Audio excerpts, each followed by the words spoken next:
Whatever. The fuck?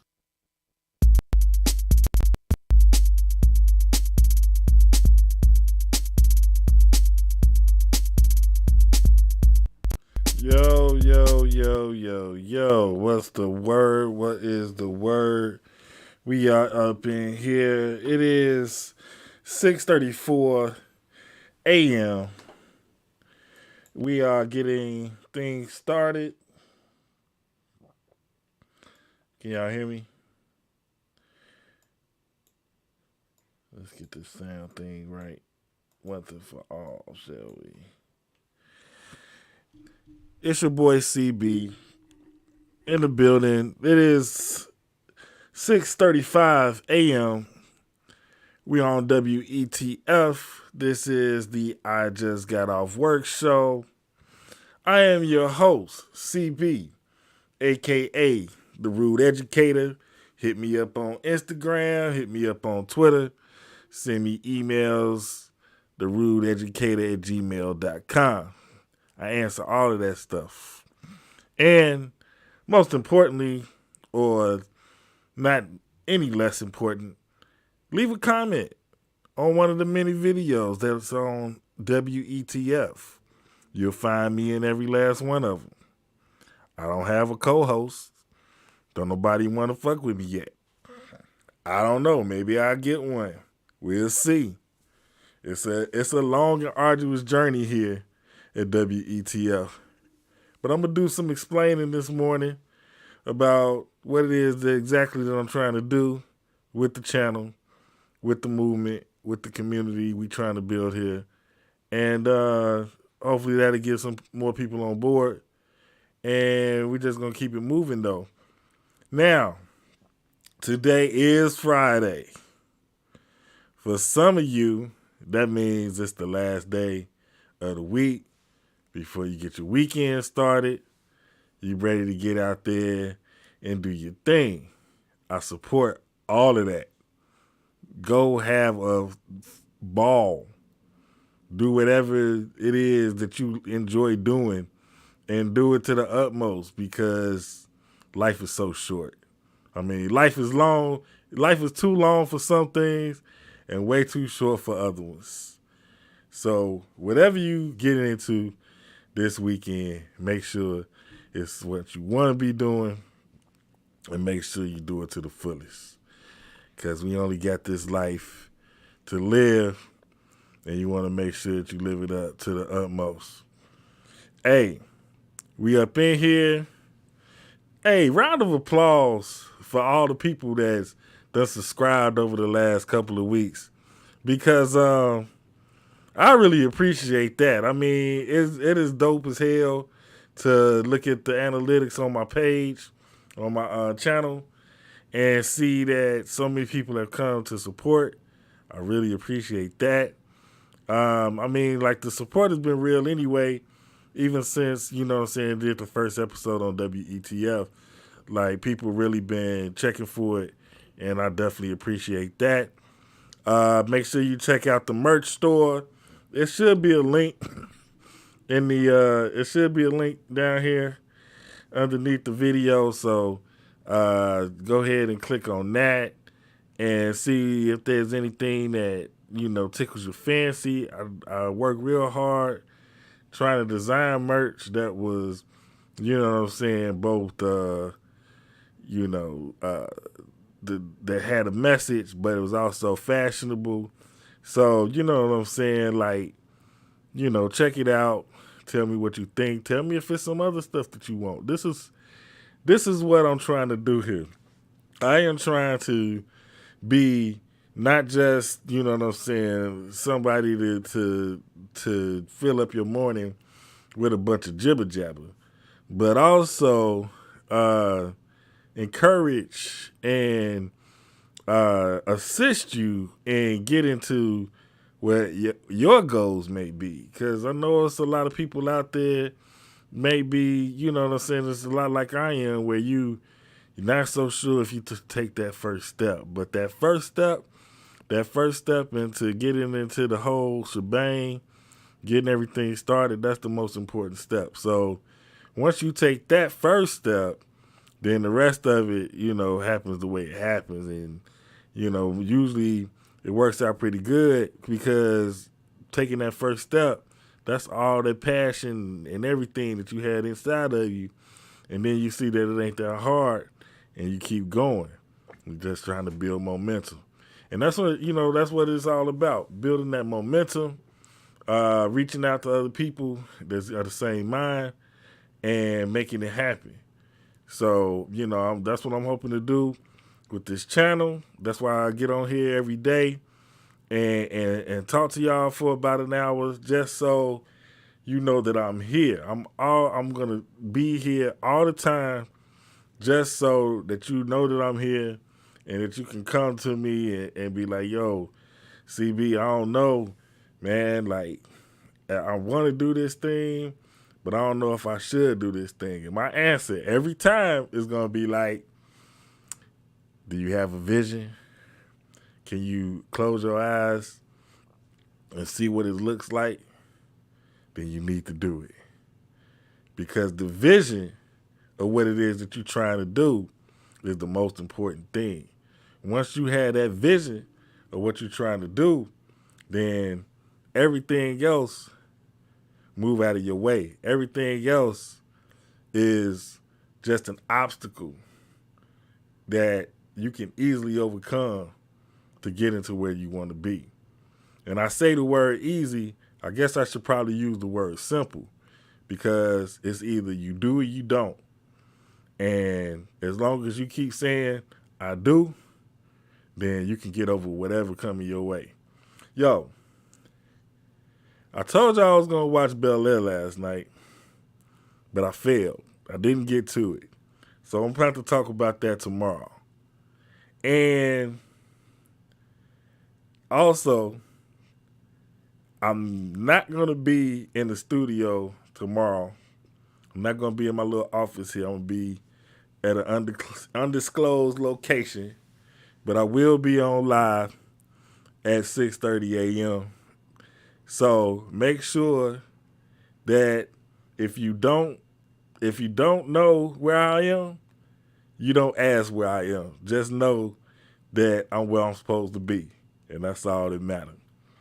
Anyway, one of the other things that I did want to talk to y'all about this morning, I talk a lot about TV and film and other types of entertainment, but what I don't talk about is my real passion, the thing that keeps me going more so than anything, and that's the music. And I think maybe one reason I don't talk about it as much as I should is because that is so personal. Like, I don't want to expose too much of what I feel about it. You know what I'm saying? At least that's the way that I was feeling. I don't want to expose too much of myself by revealing, who some of my favorite artists are, my favorite music artists. First of all, this list is not it's not a total list because it doesn't have everybody that I'm into on it, but it does have some of my favorite rappers over the years. And I wanted to share this list because I know this list is full of people that other people enjoy as well. So, I just wanted to talk about a few of the people that's on my list so that you can make some comments, tell me, which ones you agree with, which ones you think is whack, and all of that. Because this is what we're here for. We're here to have a conversation. And I'm just wanting to share just a couple, and it's a little bit longer than a couple, but I just want to share a few of the MCs that I've been down with over the years.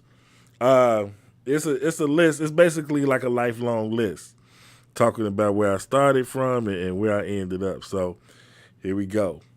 First of all, the first name on this list is somebody that if you my age, then you heard this name your whole life.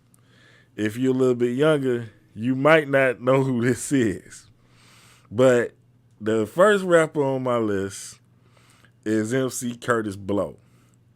And let me tell you why Curtis Blow is the first on my list.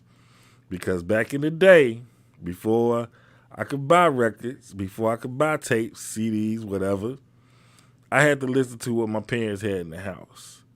And this is the only rap record I remember my parents having in the house. And it was the Curtis Blow Christmas rap.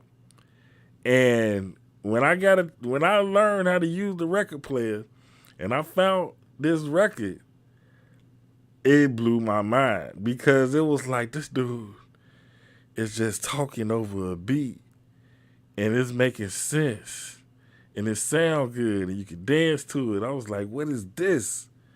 And I ain't even really understand music as a whole yet, but I did understand that I liked it. So used to listen to Christmas rapping Christmas or Christmas rap all the time. It didn't even have to be Christmas. I was just listening to it because I liked the way that beat come in. Dun, dun, dun, dun, dun, dun, dun, dun, dun, dun.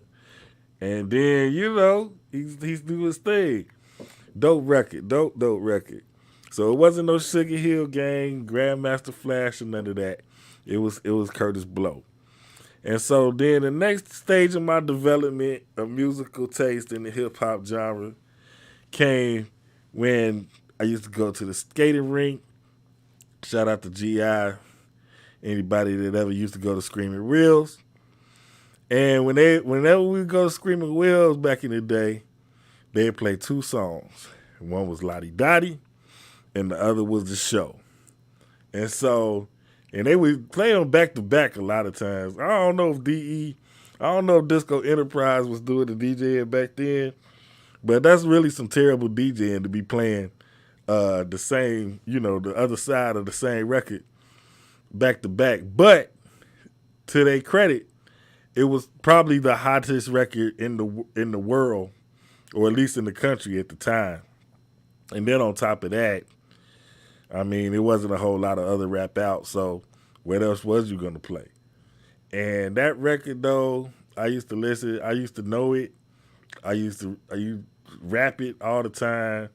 So Slick Rick, Dougie Fresh, that was my second favorite rappers because after Curtis Blow, they was like the first rappers that I heard like out in the world on my own, so to speak.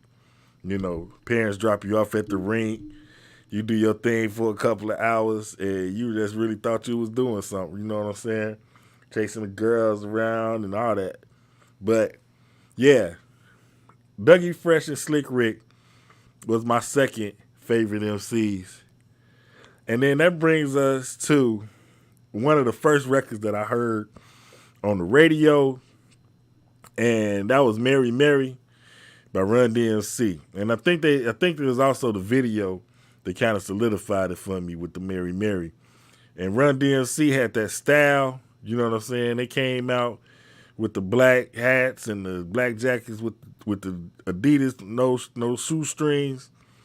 And I just thought that was the dopest thing in the world too. I mean, that's the great thing about being born when I was born, like right at the end of the 70s, because everything that we did basically growing up had to do with discovering a new chamber in hip hop. And so it was like every year it'd be like a new rapper coming out, a new song coming out. And we just got a chance to experience the birth of a culture like that, or a culture in its infancy. The culture matched, you know what I'm saying, our own lives. So that's what was dope about it, growing up during that time, is that all of it was new. And our parents was telling us like, nah, this ain't gonna last, you know what I'm saying? But it did. And now hip hop is one of the biggest things in the world. So shout out to, all the 70s babies for being out here and being, you know what I'm saying, on top of the world like we are. And now that we are older and we see our kids coming up, we know what our parents was talking about back then, but we still ain't buying it. But shout out to y'all, all the 70s babies. Now, to continue my list after Run DMC, Soon after Run DMC, I got into the Fat Boys and the Beastie Boys also because of videos. But that real number one radio hit, that real number one song that just got pumped into your brain was LL Cool J, I'm Bad. As a matter of fact,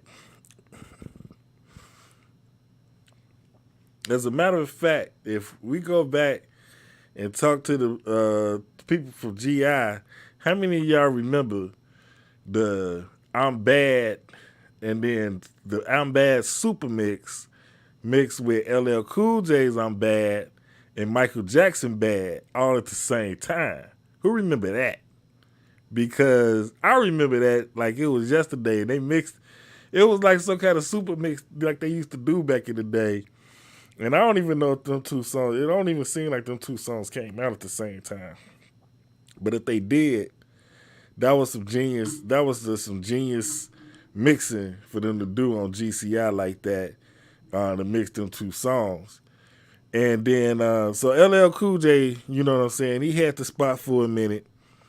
And then I matured a little bit, started listening to the late night hip hop shows on the radio.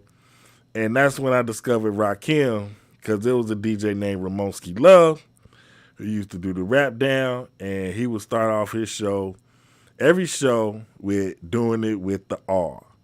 And I didn't even know it was actually a dude named Rakim at that particular time. I thought that it was Ramonski Love rapping. But then somebody had to tell me, nah, that's a dude named Rakim from Eric B. and Rakim. And after I discovered the actual Eric B. and Rakim album, I just, my whole mind was blown because he wasn't rapping like the old rappers that came before him. He was on something new.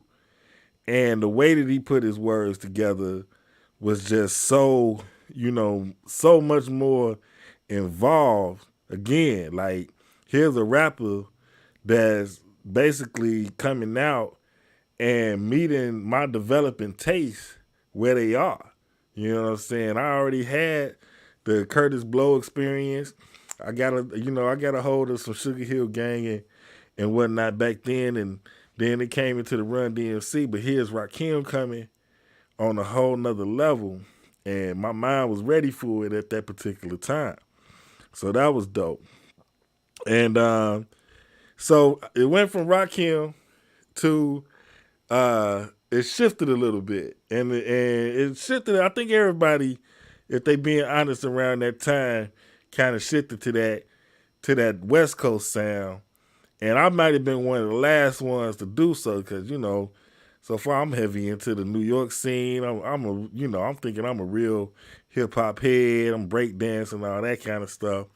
I really think that I'm down with the culture, being from the Midwest, middle of nowhere, Gary, Indiana. But the thing about it is, my mom, being a teacher, one day she confiscated a tape from one of her students.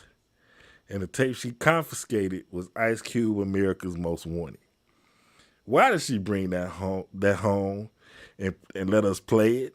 And why was I loving it so much? My brother was hating on it. He was like, it's too much cussing. And I don't even know what was wrong with him being a little dude talking about it was too much cussing. I was loving it. I was loving the fact that this dude was using all types of words and everything. So I don't know what the problem was, but I was like, yes, this is what I want to hear. And so, I was an Ice Cube fan for a long time because he dropped America's Most, then Kill It Will. But then why did he drop Death Certificate? Why did he drop Death Certificate my freshman year in high school? Again, the culture developing with my own self-development.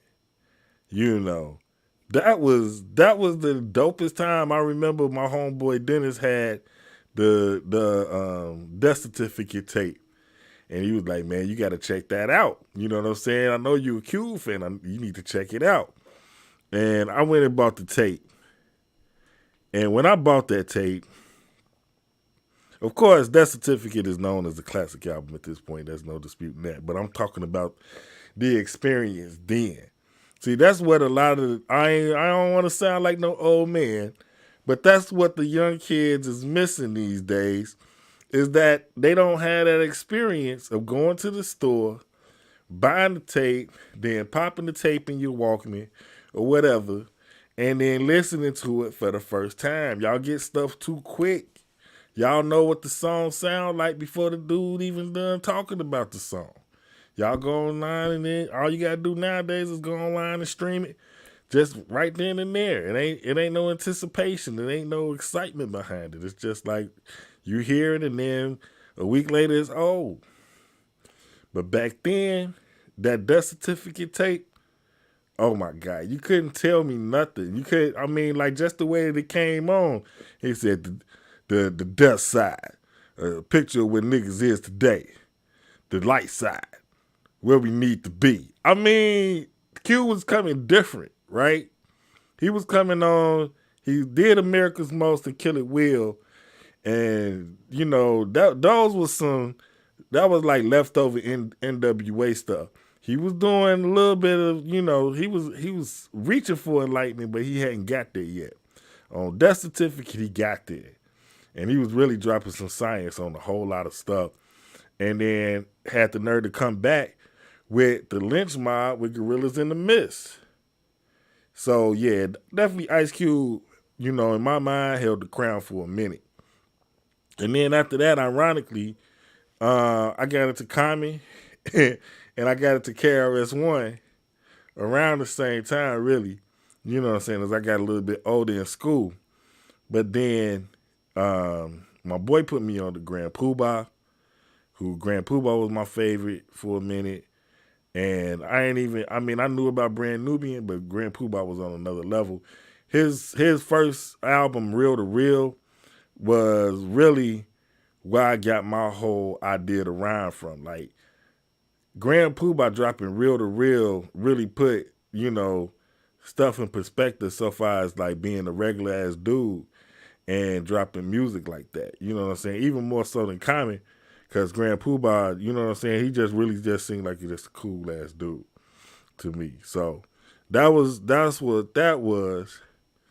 And then in 1993, Wu-Tang dropped Into the 36 Chambers. And as weird as that music was, as weird as their music was, I mean, it was something dope about it. Like hearing Method Man for the first time, I just knew that they was on something different. But when Cream dropped,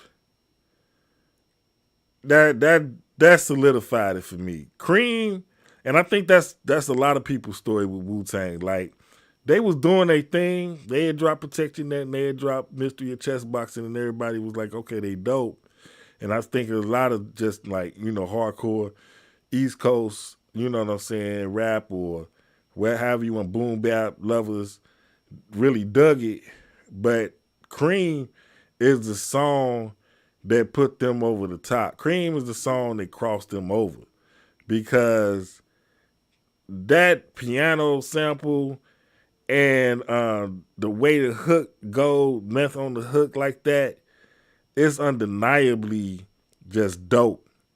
And so Wu-Tang really filled a void that existed that was somewhere in between what the East Coast was doing before with all the conscious rap and then what the West Coast represented at the time, which was straight raw street rap. You know what I'm saying? There wasn't nobody really coming with hardcore street stuff out the New York area or out that boom bap, type flow until Wu-Tang hit the scene. Nas hit a little bit after Wu-Tang and he was on there. I feel like that the second wave, which is what I call the golden era, because people call the golden era anything between like 1988 to 1998. But it was really like a first wave of the golden era back with, Rakim, KRS, and all of them guys. And then it was like the second wave that happened like in the early 90s, which it was like Tribe was part of that, but Tribe was really part of both of them. They was like in the middle, but the Wu-Tang, Nas, Mobb Deep type era, that was like the second wave of, golden age hip hop or golden age boom bap, however you want to look at it.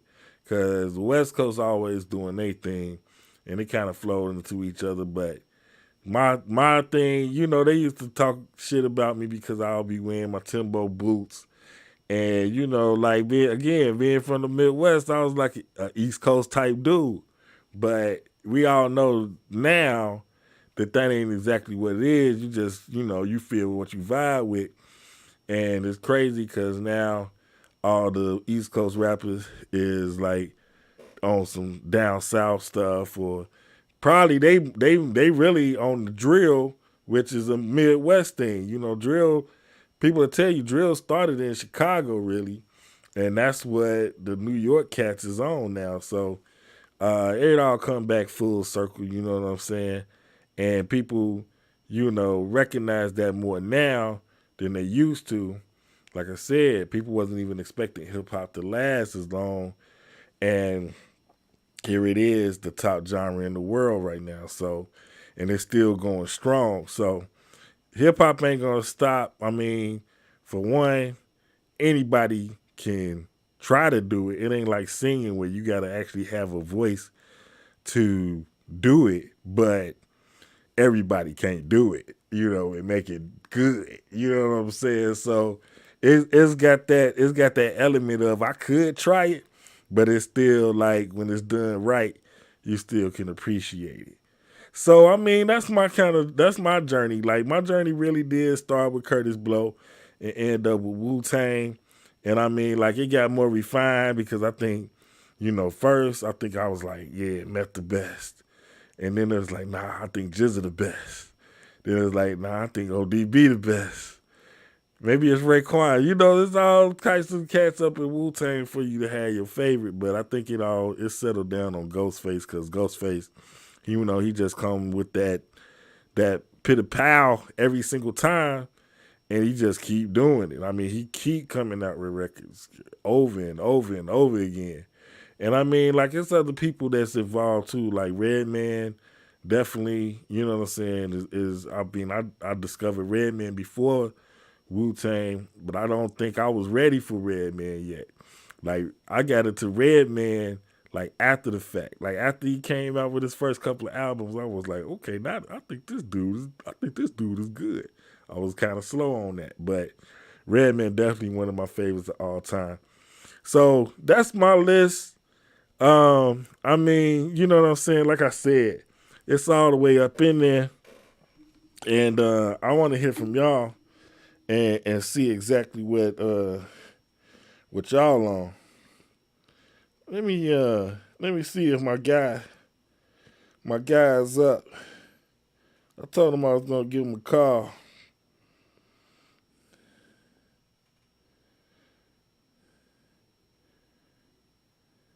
Yo, I'm gonna put y'all on hold. Check out my advertisement. Y'all hit me.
Whatever. The fuck?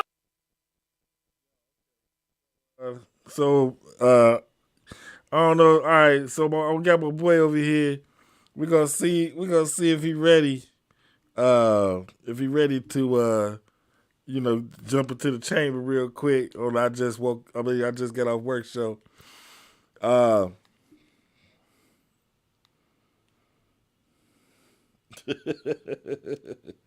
like I said, sure.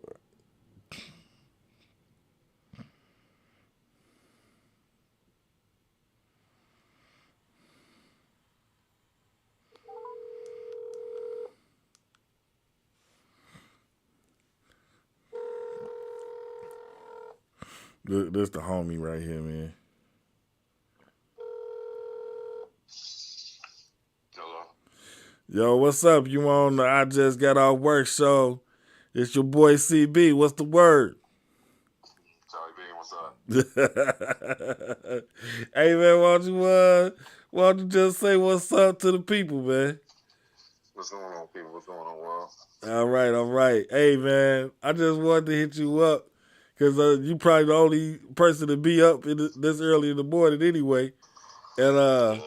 I was just talking about you know what I'm saying, favorite rappers over there. Do you remember who your first favorite rapper was? First favorite rappers. My first favorite rappers was probably like Ghetto Boys, Gangsta Nim. Um, early back in the day, listening to tapes and stuff like that. Two Live Crew, that type of stuff. Then, we had Scarface and, other rappers, 8 Ball and JG around the time, So, just it's evolved over time, but going back early, listening to the music on the tapes, whatever that was, what was around, circulating. No doubt, no doubt. And I mean like that's what I was talking about is like when with you being born at a certain time, you kind of get the you gotta got to grow up. You know what I'm saying with everything that was out. Because I was just Right. talking about like I was born in the late 70s, and you know what I'm saying. You was almost there, Woo! almost there, but. Woo!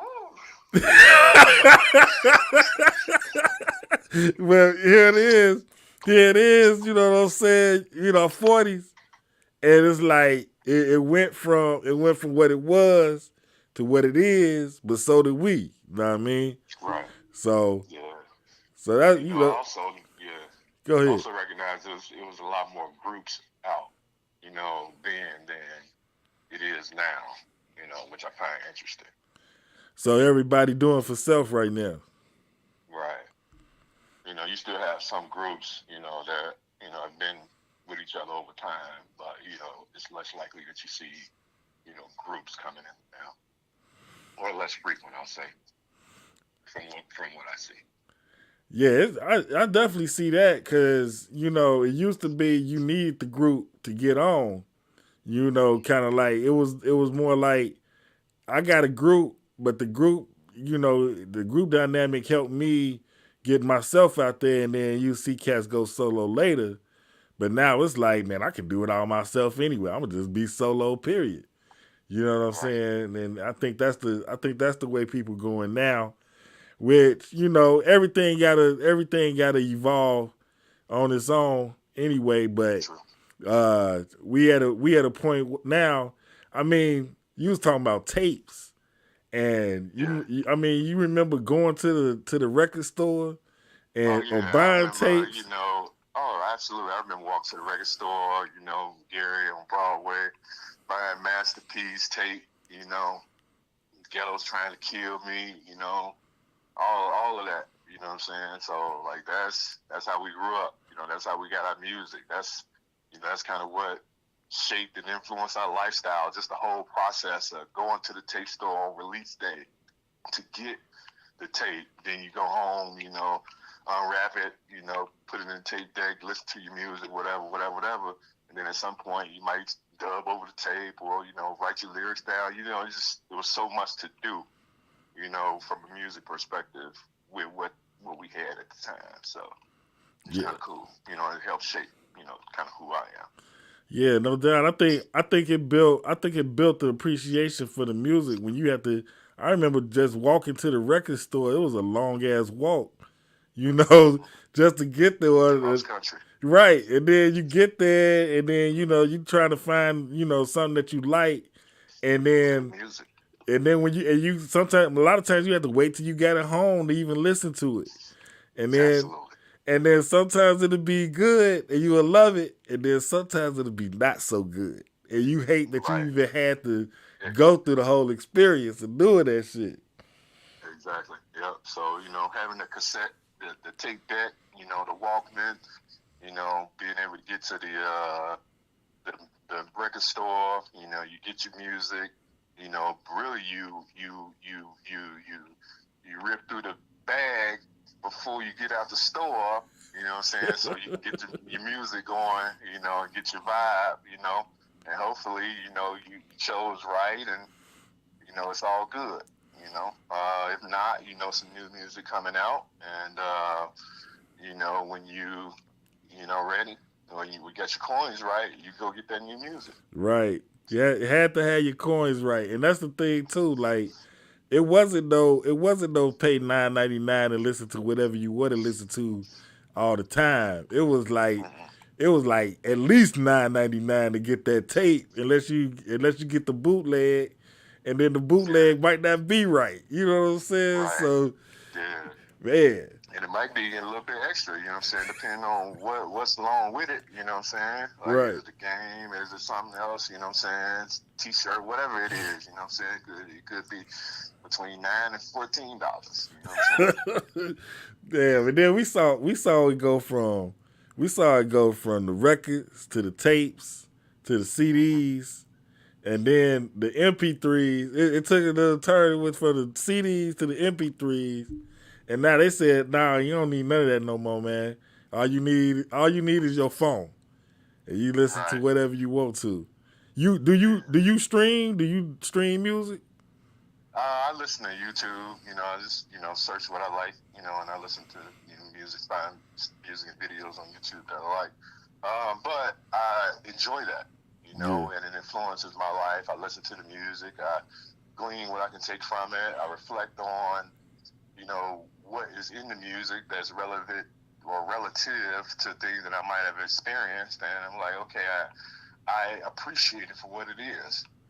So it may inspire me to continue to do something or inspire me to discontinue doing something.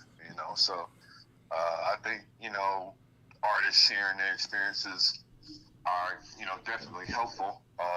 But me being a consumer and a connoisseur of sorts, I have appreciation and just for those being willing to share their experiences because I think that now in my age I'm really appreciating the music and you know realizing and seeing the growth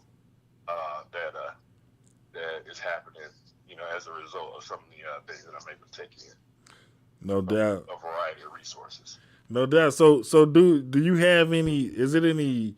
I don't want to say yeah. Is it any like newer rappers, like rappers that's just coming out that you listen to? I wouldn't call them newer rappers because I don't know how long people's careers been people been rapping and stuff like that. So but like people that I've started to listen to, I wasn't really up on Freddie Gibbs, when he, like I said, I don't know how long he's been rapping, but I've been up on for a little while now, a couple years. Um, Freddie Gibbs, Benny the Butcher, Votto, some of these, I wouldn't have never known these dudes. Conway the Machine, I like these cats, what I'm saying? They just different style, just, you know, vocabulary and music, what I'm saying? Talking about, just different things. So, or a new take on some of the same things. So it's something there for you depending on what you're looking for. But and there are others that maybe I haven't named. Don't mean they're not good, but just it's so many. I Yeah, listen to them daily. So yeah, you know, yeah. I know. I like people. I like Griselda. Camp. yeah, Benny the Butcher, Conway. And Gun. And mm-hmm. also, you know what I'm saying. I'll also listen to Tyler the Creator and Earl Sweatshirt. Like they ain't really. I don't think they clicked up no more. But I still listen to both of them. Somebody else that was around with them. I don't know if you ever heard of Vince Staples. Being stable, nah. All right, so Vince Staples, That, Vince, like Vincent. okay. Yep. Yeah. So like Vince Staples, he ain't even really that young no more, honestly.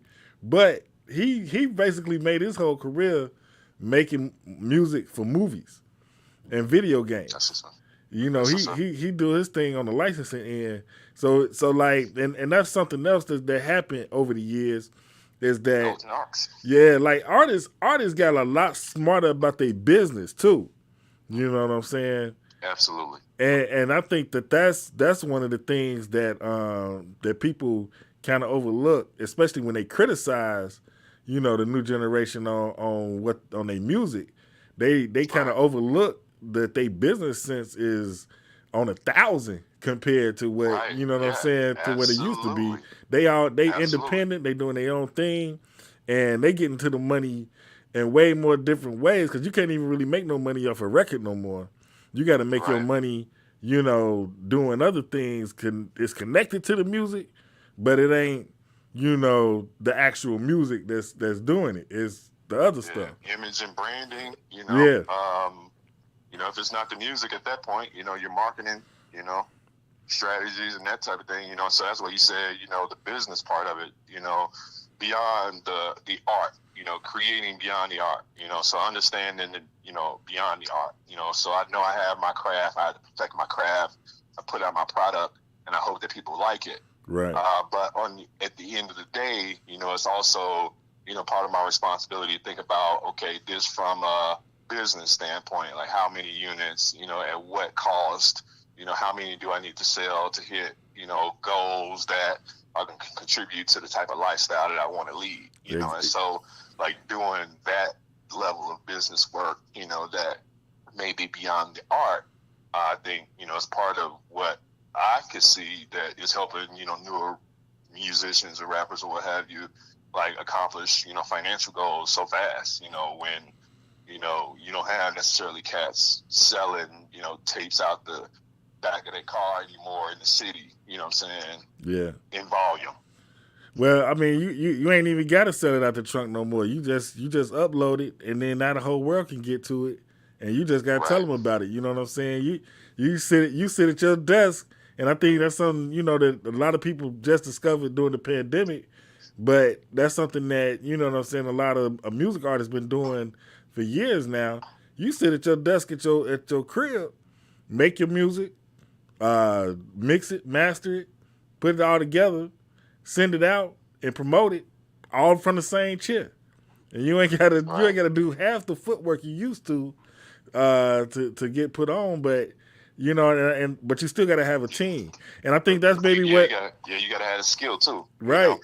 Yeah, you got to know what you're doing, and I think that's probably where the group went. Instead of it being like 10 cats rhyming on the record, they got one maybe two cats rhyming on the record, but everybody else got a job to do. You got the manager, you got the social media guy, you got the dude running the camera all the time. So they building legit teams to get on nowadays. It's real interesting, man. But hey man, I ain't gonna hold you up all morning. I know you got work to do and everything like that. And hey, we'll sit up here and talk for hours off this and just a little bit. Um, Right. but I want to bring you back. I want to bring you back. Maybe get you in the studio for another episode. We're gonna talk about some real business. We're gonna get it deeper into the business end of things because I know you got some expertise in that field. Okay, absolutely. I absolutely love to do it. Hey man, hey, once again, man, I appreciate you coming on. I just got a work show. Hey, say what's up to the people one more time. People, I appreciate you. Thanks for listening. Have a great day. I'll holler at you later, man. All right, CB. All right, peace. Hey man, when you talk about people support, when I talk about people that support, you know what I'm saying? Hey, that's my guy that, you know what I'm saying, since forever, man. He been on my team and really, you know, out up standing up for me and all that. So I really appreciate James like that, man. So I got one more thing that I want to talk about today, and that is, you know, what we trying to really do with this WETF thing. Oh, my bad. I didn't want to ignore the comments. Nabu said, I agree. You can like your own product to death, but if it's for sale and nobody else likes it, then there is a problem. No doubt. No doubt. I think that one thing that happens these days is that you don't necessarily have to make everybody like what you like or like what you're doing. The key is to find the people that do like what you're doing, that need what it is that you're doing, because everybody out there needs something, and we're able to reach way more people these days through different means. And so, since we're able to do that, people, that's why they say, again, when I on my first episode I talked about niching down. Niching down is being so very specific to one thing that people are able to find you when they need you. And that's a good way to market a business. But what I'm doing, and this is a good way to bring up what I was about to go into. What I'm trying to do right now is build a community, and I want to build a diverse community. I want to build a community of people with all different types of interests, all different types of talents, and bring them all together and find ways to work together for some common goals. You're not going to have a common goal with every single person you come in contact with, but there may be one or two things from this person that you can learn, and one or two things from this other person that you can learn. And when you put it all together with what you're trying to do, then it all makes sense. They may be doing two totally different things, but the things that you learn from those two people doing totally two different things helps you do the one thing that you're trying to do. So I'm just trying to build a community of go-getters, people that are on the cusp of doing something great. I want to build a community. I want people in this community to have already done great things as well, because you got to have both sides. You got to have the mentors and you got to have the mentees, and I want to get all those people together. And we're gonna develop businesses. We're gonna get people's ideas off the ground. We want to do things like be aware of not just ourselves, which is also important, but we want to be aware of our communities so that when we build these businesses, they're conscious of the effect that they have on the neighborhoods that are around. Because I know a lot of this, we talk about this a lot. When they talk about this gentrification thing, that's the thing that's missing, because they don't just come into our neighborhoods and take over, but they erase the culture that has been developed there over the years. Some of these culturally rich communities get stripped of the things that make them special when people come in, knock down the houses, build condos, and then whitewash the whole thing. You gotta hold on to the things that make us special.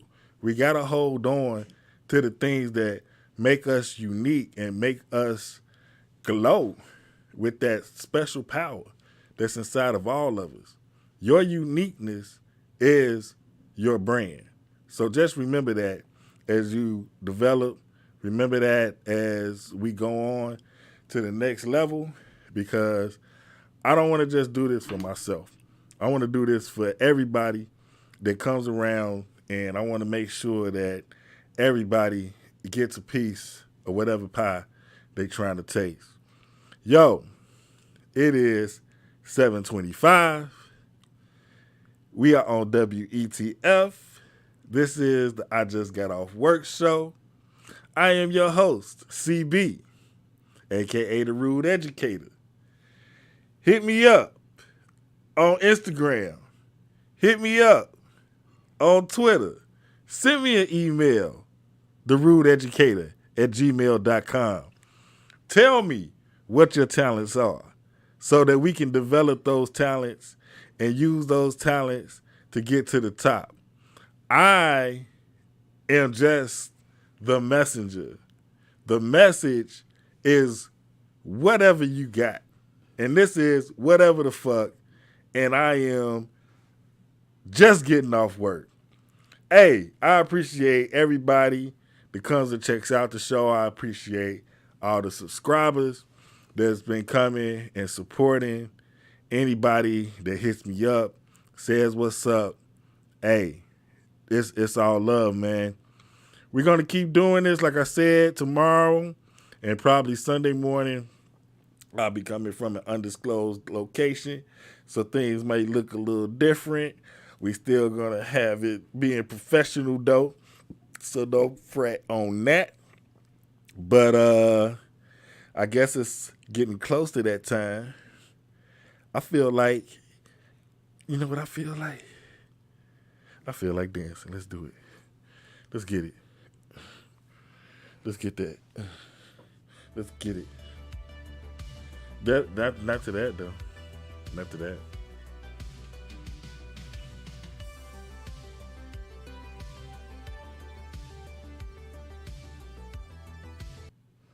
This might be a little bit better. Just a little bit. Just a little bit.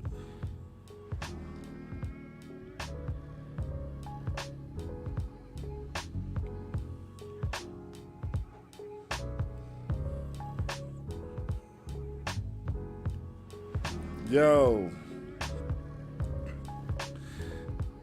Did I forget to mention that it was April 1st? Wait a minute. Stop the music. Stop the music. Stop the music. I forgot to mention that it's April 1st. How can I forget to mention that it's April 1st? It's April Fool's Day. Now, see, this is why you want to get up early and watch the I Just Got Off Work show. Because at this moment, there are people that are going to get fooled today, or I should say lied to, by some scam artist trying to pull a joke. And it ain't going to be funny. They're not going to like it. But if they would have tuned in, they would have known. They would have known that today is April 1st, and you got to watch out for them tricksters out there. So that's what I'm telling y'all right now. Look out for them tricksters, because they coming. Hey, just like Kamala Harris said, they coming for you. Anyway, I'm going to end it with that. It's been a great 5 episodes. We're going to keep it going. And this is WETF.